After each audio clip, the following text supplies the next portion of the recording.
اسی طرح سے بعض لوگ یہ بھی معلوم کرتے ہیں کہ روزے کی حالت میں جو ہے وہ دانت اکھڑوانا، دانت نکلوانا، مثلا دانت کے اندر تکلیف ہو رہی ہے تو دانت نکلوا سکتے ہیں نہیں نکلوا سکتے ہیں۔ اس سلسلے میں بات آئی تھی پہلے کہ دانت نکلوانا ایک ظاہری عمل ہے، ایک باہر کا عمل ہے۔ دانت نکلوانے میں، دانت اگر نکلوا لیا ہے تو دانت نکلوانے میں کوئی حرج نہیں ہے۔ روزے کی حالت میں دانت نکلوانا جائز ہے، اس کی گنجائش ہے۔ اگر تکلیف بڑھ رہی ہے تو روزے کی حالت میں بھی دانت نکلوایا جا سکتا ہے۔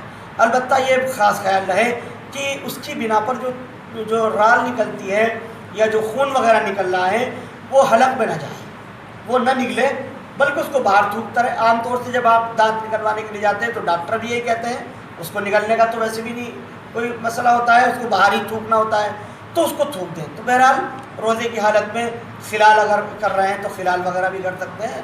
مسواک تو سنت ہے، مسواک کا تو اہتمام کرنا ہی چاہیے۔